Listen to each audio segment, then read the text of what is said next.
Let me tell you about Kels Driving School. I've been a driving instructor for 20 years now.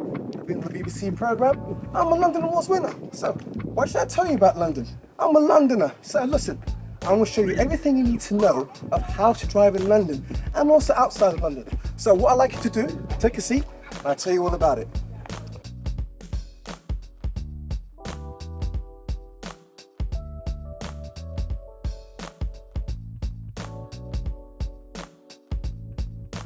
Hey, it's Kels Driving School. You remember me?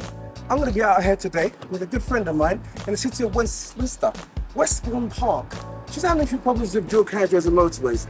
She's an old friend, so you get to see the dynamic between a friend and an instructor teaching her how to drive. So come with me and you'll see how to work out how to do dual carriageways and motorways, and she may give you some tips too. Come with me.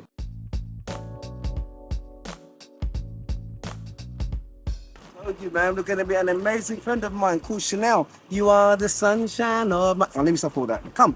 So how are you, big boy? Spud me. Chanel, how are you? Long time. I know.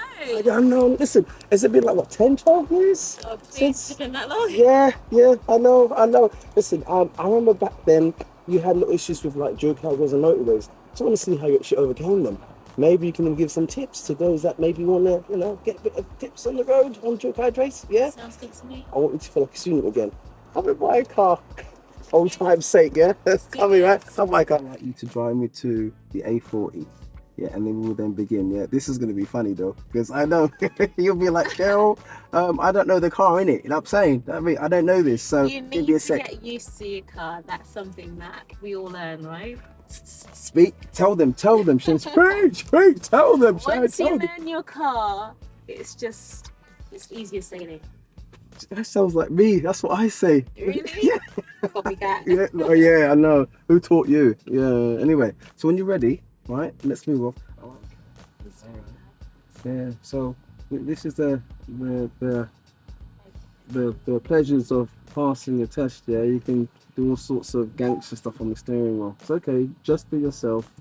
You know. Yeah.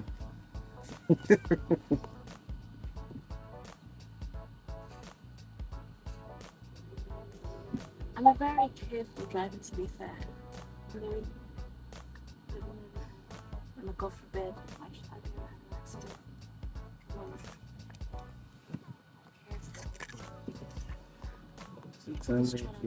It's good. Brilliant. Yeah. Nice control there, Shan. Yeah, well, your car is like it's ready to just go. Okay. All right. So Chanel, I'll ask you a few questions concerning our learning. Yeah.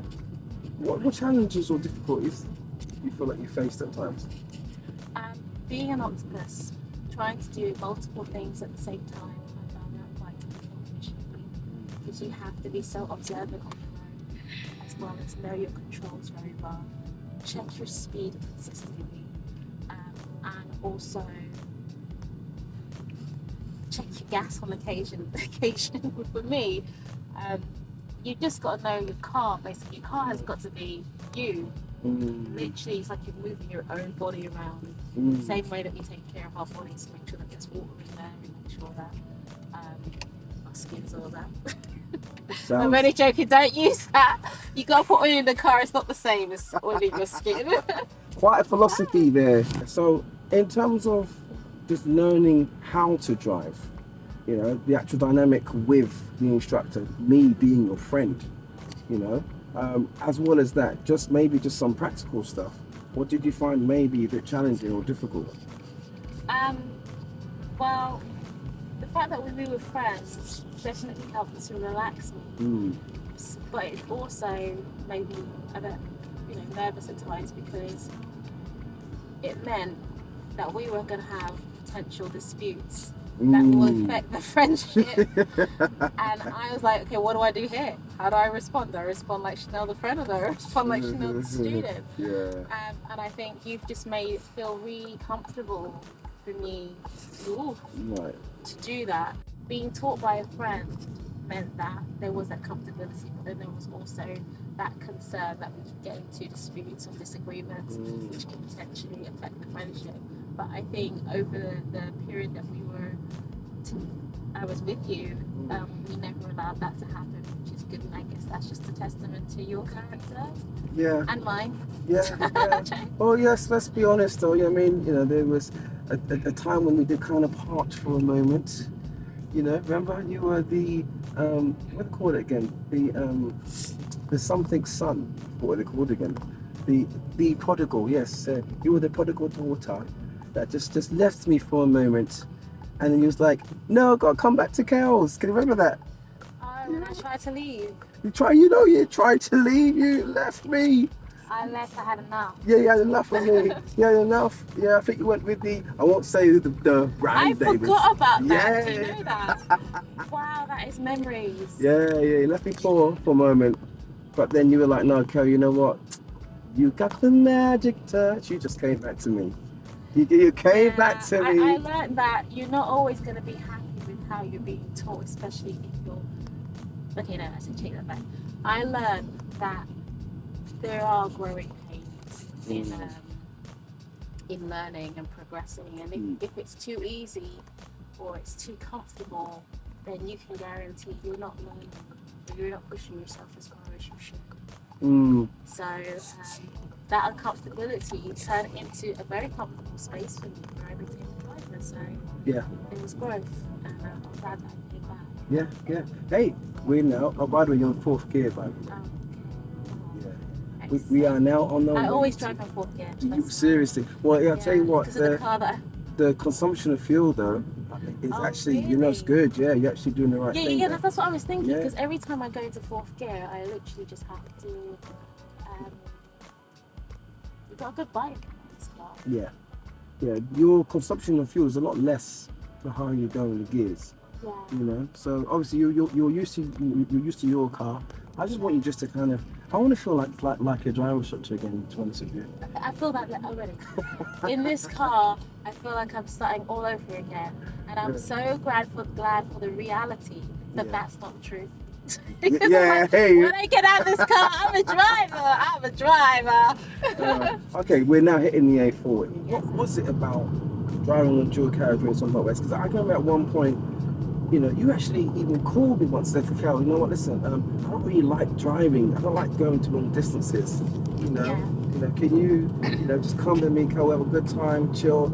I mean, just help me up the old drive up there, Kel. What is it about going to long places that you feel a little bit uncomfortable about? At the time, I'm a fully fledged motorway driver now. Oh wow! So how did you overcome that? Tell me, talk to Dr. Kels. Because I needed to go on the motorway to make money. So it was like, go do the work or stay at home and make the money. Yeah, I felt like I had been missing something, having not taken all possible opportunities to go on the motorway. And I finally removed no motorways off my ways because prior to that, there was no. If a journey was an hour journey, believe me, I'd be doing 2 hours for that journey just to avoid the motorway. So it has been life changing in that confidence. Right. Okay. I'll come back to that moment. So which lane do we normally drive in on dual carriageways and motorways? What's the normal driving position for? Okay, so from what you've taught me in the past, I understand that the best lane is the left lane. But just as a driver now, you can pick up bad habits and find yourself in the middle lane because it's easier for you to get into both the left and the right quickly. Okay. All right. Okay. We're gonna come off the next. We're gonna come back round. Gonna come off here? Yeah. We're gonna go back to the car. Do you remember that time? Yeah. When I was very good at roundabouts. Yes. that would have been a good one actually. We just don't have any roundabouts here. I know. I'm wondering Go on the right lane. if everyone that drives has a really bad time with roundabouts at some point. Coming off here. You're gonna go Yeah. I'm gonna go back around.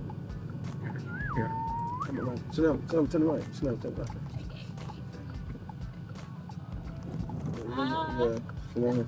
Chanel, how could you be doing a bend in second gear anyway? I mean, what's that about? No, you told me to go. Sorry. So I'm not turning right. Sorry. No. So how can you do it in third gear? You need to be second gear. You actually was coming around in third gear just now. Do you know why? Go on. So I was distracted. Oh, okay. Okay. The roundabouts, that funny moment when was it the person that was ahead of us who wanted to turn right? Yeah. We wanted to turn right. It was going towards the Wilson Sports Centre. Yeah. Yeah, and we wanted to turn right, second exit, and you were having problems trying to move off, and then he was looking at you like you were crazy. But let's not use that word. Apparently you can't use that word. It's because of all the mental health stuff. It's like, I don't know. It's like words that you're not supposed to use, apparently. Okay, so which lane are we now going to drive in now that we know? I just want you just to, ooh. So I can see you. Okay. Now, Chanel, you're not going to tell me, yeah, why that wouldn't be a good idea to look over your shoulder. I know, I'm so sorry. I feel like in the driver's seat all over again. You know when you wanted to actually change lanes, you looked over your shoulder just now. I know, because I could see how close he was to me, and so I wanted to just double check that. Because obviously the mirrors can only show you a certain distance. I wanted to see exactly how. So you're saying that it's acceptable then? So is it never? I'm asking you now. Is it never acceptable to look over your shoulder at all? Okay, this is how it works. Whilst your car is in motion, Yeah. there's no such thing really as a blind spot. The blind spot only exists when your car is stationary. Right. Okay. Yeah. As far as okay. Yeah. So when you're in motion, it's the side mirror, or even you got the small blind spot mirrors people use. Yeah, that would be the ones. But what you did there is a very common thing. People tend to look over their shoulder whilst they're in motion. Yeah, and they get into that habit, but that really isn't the normality. Yeah, so I'm just throwing that one out. It doesn't matter how long you haven't been in a car. Once you get taught by Kels, you know how to drive. It doesn't matter. And you shared a situation with me where someone had not been in the car for a long time, and as soon as they got back into the car, they didn't know what to do, like nothing, after 5 or some many years of driving. And that's because whoever taught them didn't teach them the right way. Because when you're taught the right way, you remember. Yeah. And you're very clear on that. Yeah. You're right. Yeah. Because you taught me so well that I could be, on public transport for over 5 years and get back into a car like I was in it every day. Yeah. So It was our nugget for the day. yeah, the road, so many life lessons. Yeah. So many. The road. I honestly feel. I've got too many eyes. I honestly feel that you could write a book on life and the road, because the Bible, Proverbs, that has a lot of life lessons, words of wisdom. But in driving, you experience it in a car. Definitely. I'm not sure it's how to do reverse park.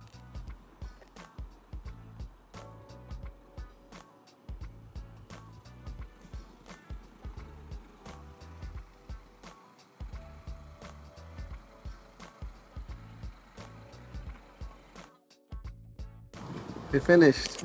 Rounding up for today, we've done the dual carriageways on the A40. Do you think she did it well? I think she did well. I think it's been fun. Memory lane has been pretty awesome, but I wouldn't want to go back there again. Okay, we just finished with Chanel. Just dropped her off, and it was good. It was a really good session with her.